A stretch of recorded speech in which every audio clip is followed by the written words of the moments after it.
Hello friends, I am Saurabh Arjaria and you are watching my YouTube channel Desi Pharma Tutorial। आज का जो हमारा topic है वो है इन्फ्लामेटरी बाउल डिसीज की पैथोजेनेसिस। स्पेशली आज हम पैथोजेनेसिस पर फोकस करेंगे। कल जो वीडियो डाला था हमने उसमें इन्फ्लामेटरी बाउल डिसीज होता क्या है, उसके कितने टाइप होते हैं, उसके क्या क्या कॉज हैं, उसके क्या सिम्टम हैं, इसके बारे में बताया था। आज भी इसके बारे में थोड़ा थोड़ा डिस्कस करेंगे। फिर इसके बाद जो हम ब्रॉडली आज डिस्कस करेंगे वो है पैथोजेनेसिस। जो दोनों प्रकार की डिसीज़ हैं आपकी अल्सरेटिव कोलाइटिस और क्रॉन्स डिसीज़, इन दोनों प्रकार की डिसीज़ों के बारे में आज हमें इसकी पैथोफिजियोलॉजी देखना है। तो चलिए स्टार्ट करते हैं।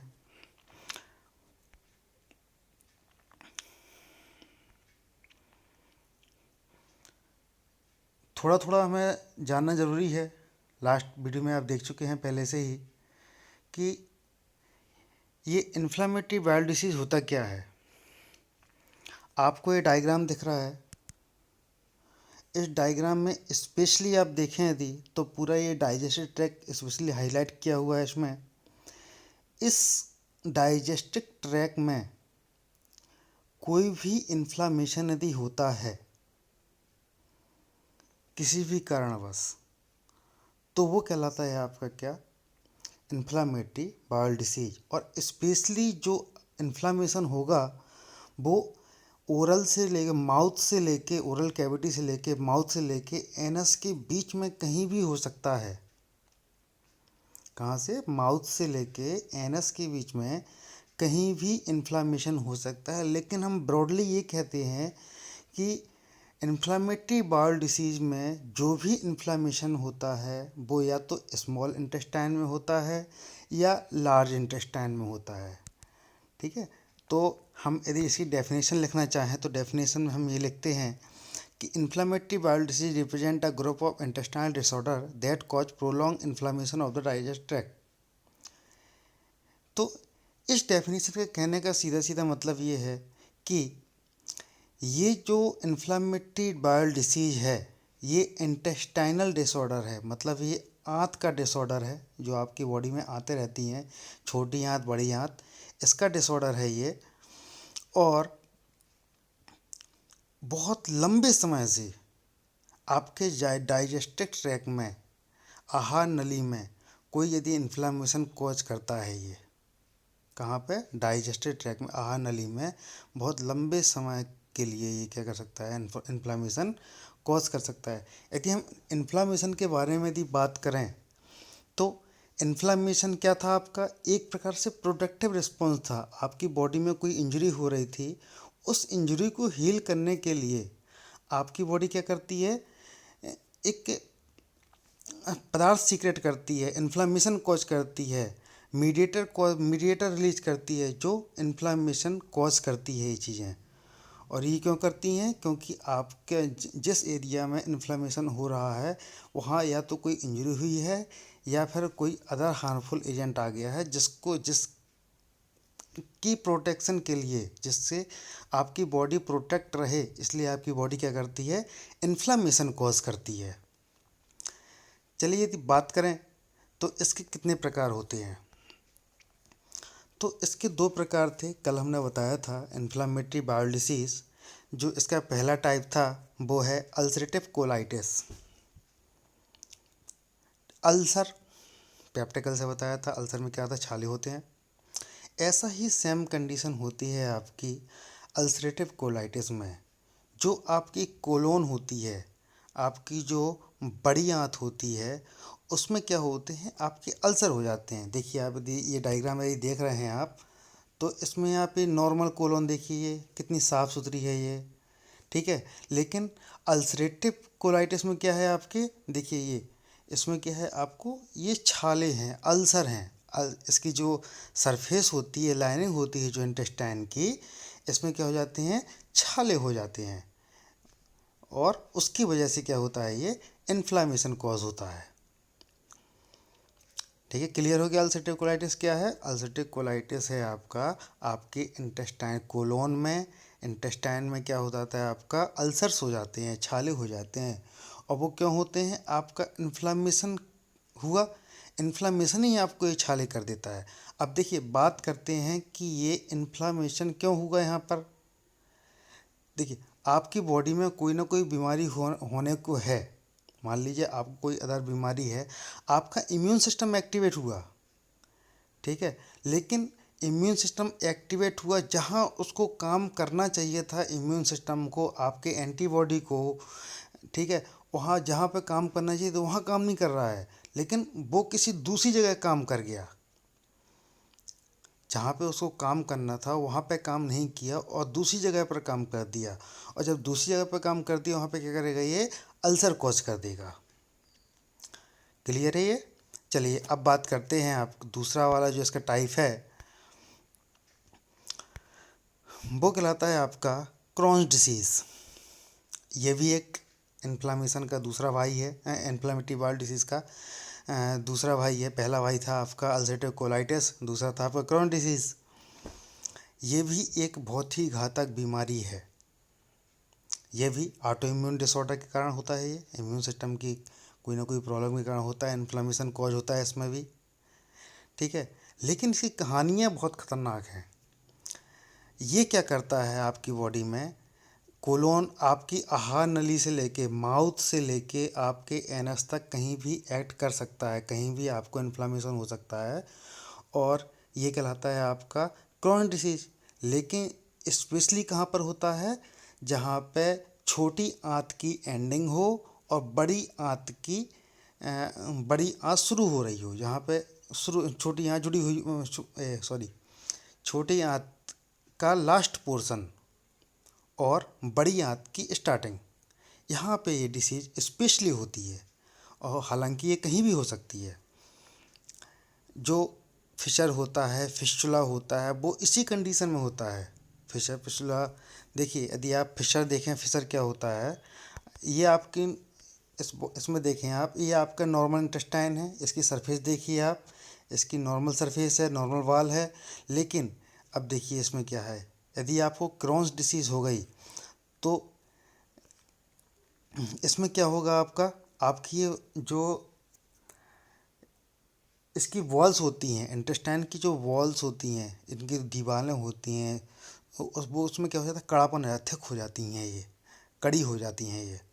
अब देखिए इसमें जहाँ पे फिसल लिखा हुआ है, एक नली सी हुई होती है। देखिए आपका ये वाला जो पोर्शन है वो क्या करेगा, आपका पॉटी सीक्रेट कर रहा है। ये इसने क्या किया, आपका एनस के एरिया को पूरी तरीके से जाम कर दिया। अब कहीं ना कहीं से तो इसको पॉटी को निकलना है, तो अलग से एरिया बना लेगा अपना, अलग से एरिया बना लेगा जहाँ से आपका पॉटी सीक्रेट होगी। एनस के थ्रू नहीं होगी, एनस के आजू बाजू से कहीं ना कहीं से कोई एरिया बना लेगा जहाँ से क्या होगा, आपका पॉटी सीक्रेट होगी। ये कहलाती है आपकी फिशर। फिस्चुला भी होता है, एनस के एरिया में कट लग जाते हैं, एनस का जो एरिया होता है उसमें क्या हो जाते हैं, कट लग जाते हैं बहुत सारी, जिसके कारण पॉटी करने में बहुत दिक्कत होती है, ब्लीडिंग भी होने लगती है कभी कभी। ये कहलाता है आपका फिशर। ये थी आपकी क्रॉन्स डिसीज़। चलिए अब थोड़ा सा सिंपली यदि हम बात कर लें फिर से, तो इसके पीछे कारण क्या क्या थे। आपका पहला कारण था स्ट्रेस, दूसरा कारण था आप बहुत सारी दवाइयाँ लेते हैं, तीसरा कारण था आपका बहुत ज़्यादा स्मोकिंग करते हैं आप, हाइजीन का प्रयोग नहीं करते हैं, या बहुत ज़्यादा आप नूडल्स खाते हैं, आप बाहर के खाने खाते हैं, या आप बहुत ज़्यादा नॉनवेज खाते हैं। ये बहुत सारे कारण हैं जो आपको क्या कर सकते हैं, ये इन्फ्लेमेटरी बाउल डिसीज़ कॉज कर सकते हैं। अब बात करते हैं सिम्टम की, सिम्टम क्या क्या हैं इसके। तो पेट में बहुत ज़्यादा दर्द होता है, ठीक है, डायरिया भी हो सकता है, दस्त भी लग सकते हैं, और कभी कभी पॉटी के रास्ते खून भी आ सकता है, ब्लड भी आ सकता है, ब्लोटिंग भी होती है, गैस बनती है आपके बॉडी में। और ये कभी कभी इतना भयानक हो जाता है कि ये आपका कैंसर का रूप भी ले सकता है। और कौन सा कैंसर है, कोलोन कैंसर। चलिए बात करते हैं पैथोजेनेसिस की, पैथोजेनेसिस ऑफ अल्सरेटिव कोलाइटिस। ये अल्सरेटिव कोलाइटिस सबको क्लियर हो गया था। ये क्या था आपका, जो आपकी इंटेस्टाइन थी लार्ज इंटेस्टाइन, उसमें क्या हो रहा था आपका, इन्फ्लामेशन कॉज हो रहा था। अब यदि पैथोजेनेसिस की बात करें तो पैथोजेनेसिस में हम क्या पढ़ते हैं कि ये डिसीज़ कैसे प्रोग्रेस हुई, इस डिसीज़ का ये कैसे आगे बढ़ी।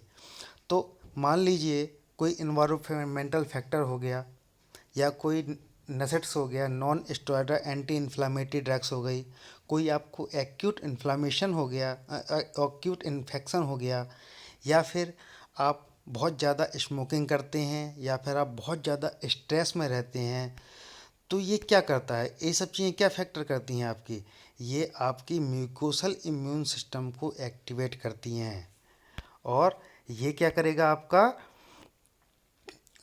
ये एंटीजन प्रेजेंटिंग सेल को जो आपकी बॉडी में एंटीजन प्रेजेंटिंग सेल है वो टी हेल्पर टू सेल को एक्टिवेट करेगा।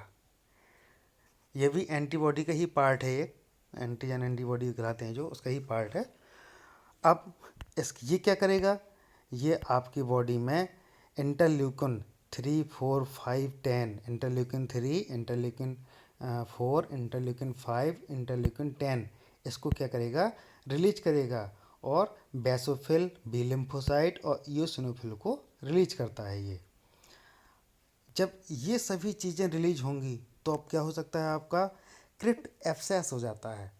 मीन्स आपकी जो इंटेस्टाइन है, इंटेस्टाइन में फोड़े हो जाते हैं, घाव हो जाता है, कहाँ पे, उसके आंतरिक भाग में, इंटेस्टाइन के अंदर वाले हिस्से में क्या हो जाता है, घाव हो जाता है, जिसके कारण क्या होता है, आपका इन्फ्लामेशन कॉज होता है। और जो आपकी कोलोन है, कोलोनक एरिया है इंटेस्टाइन का, उसके स्ट्रक्चर में परिवर्तन आ जाता है, स्ट्रक्चर उसका डिस्टर्ब हो जाता है, जिस कारण से आपको डायरिया भी हो सकता है, आपको रेक्टल ब्लीडिंग भी हो सकती है, और ग्रेनुलेशन टिश्यू हो सकता है। ग्रेनुलेशन टिश्यू क्या कहलाता है, आपका दाने दाने हो जाते हैं आपके इंटेस्टाइन के अंदर। ये जब सिम्टम पैदा हो जाते हैं तो ये कहलाता है आपका अल्सरेटिव कोलाइटिस। ग्रेनुलेशन टिश्यू देखिए आप, ये देखिए आप, नॉर्मल है ये, और आप इसमें देखिए आपको दाने दाने दिखाई दे रहे हैं, ये कहलाते हैं आपके ग्रेनुलर टिश्यू। ठीक है, ये क्लियर होगा। आप इसको 2-3 बार देखिएगा, आपको ये चीज़ समझ में आ जाएगी। एग्जाम में भी यदि आपको आता है तो आप इस प्रकार से लिखेंगे तो कॉपी चेक करने वाला आपके नंबर नहीं काट पाएगा, क्योंकि इससे ये क्लियर होता है कि आपसे बनता है तभी आपने ये लिखा है। नहीं तो आप आराम से एक लाइन से पूरा लिखना चालू कर दे तो पूरा कॉपी भर देते, कोई दिक्कत नहीं है, और इतना पड़ेगा भी नहीं कॉपी चेक करने वाला। यदि आप ये लिख देंगे तो उसको क्लियर समझ में आ जाएगा कि हाँ आपसे बनता है तभी आपने ये लिखा है। चलिए बात करते हैं अब pathogenesis of Crohn's disease. Crohn's disease के बारे में हमने पढ़ा था अभी। ये माउथ से लेके एनस तक कहीं भी इन्फ्लामेशन होता है, लेकिन स्पेशली छोटी आंत में होता है, स्मॉल इंटेस्टाइन में होता है, और थोड़ा बहुत लार्ज इंटेस्टाइन में भी होता है ये। स्पेशली ये जो बीमारी है वो कहाँ की है, इंटेस्टाइन की ही बीमारियाँ हैं ये दोनों। देखिए इसमें भी सेम, लगभग सेम चीज़ चलती हैं दोनों की पैथोफिजियोलॉजी में, पैथोजेनेसिस में, दोनों सेम है लगभग लगभग। आपकी बॉडी में कोई इन्वायरमेंटल फैक्टर आता है, नसेट्स आता है, एक्यूट नसेट मतलब non steroidal anti inflammatory drugs. आगे जब आप 4th सेमेस्टर में आएंगे, फार्माकोलॉजी पढ़ेंगे, तो आपको इस चीज़ से बहुत अच्छी तरह से सामना होगा। अभी आप सिर्फ सिंपली याद कर लिए non steroidal anti inflammatory drugs.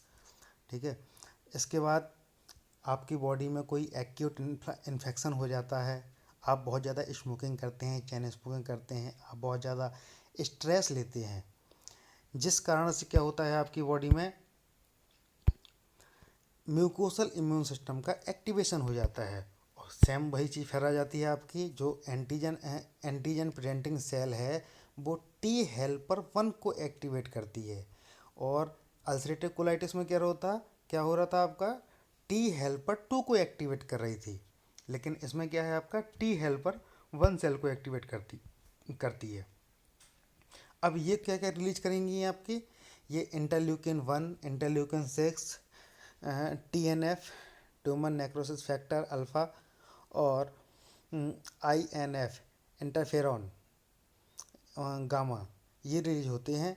और क्या क्या रिलीज होता है इसमें, मैक्रोफेजेस, ल्यूकोसाइट्स, ये क्या करते हैं, ये ट्रांसमूलर इन्फ्लेमेशन विथ ग्रेनुलोमस पैदा करते हैं ये। इससे क्या होता है आपका, आपको फिस्टुला हो जाता है। फिस्टुला हमने बताया था इसमें, ये डायग्राम आप देखिए इसमें, ये अ, ये है फिसर, फिस्टुला होता है, क्रैकिंग आ जाती है आपके एनस वाले एरिया में। और फिशर में क्या होता है आपका, एक जगह रास्ता अलग बना लेता है आपकी बॉडी को निकालने के लिए। और स्ट्रक्चर मतलब इसका मतलब ये है कि कोई अन्य बाधाएं उत्पन्न हो जाती हैं आपके रेक्टल एरिया में। ठीक है, यदि ये सिम्टम आपको पैदा होते हैं तो ये कहलाती है आपकी क्रॉन्स डिसीज़। ये थी आपकी दोनों चीज़ों की पैथोजेनेसिस। आई होप आपको ये चीज़ समझ में आई होगी। हाँ, थोड़ा बहुत हो सकता है कि पैथोजेनेसिस में कन्फ्यूजन हो, तो आप इसको जब 2-3 बार देखेंगे तो आपको ये स्ट्रक्चर ऑटोमेटिकली आपके दिमाग में सेट हो जाएगा, माइंड में टोटली सेट हो जाएगा। और जैसे ही एग्ज़ाम में ये क्वेश्चन आएगा तो आप लोग इसको सीधा स्टेप बाय स्टेप ऐसा बना के लिख सकते हैं। एग्जामिनर आपको इसमें पूरे पूरे नंबर देगा। चलिए, नेक्स्ट चैप्टर आप बाद में देखेंगे हम। तब तक के लिए थैंक यू वेरी मच।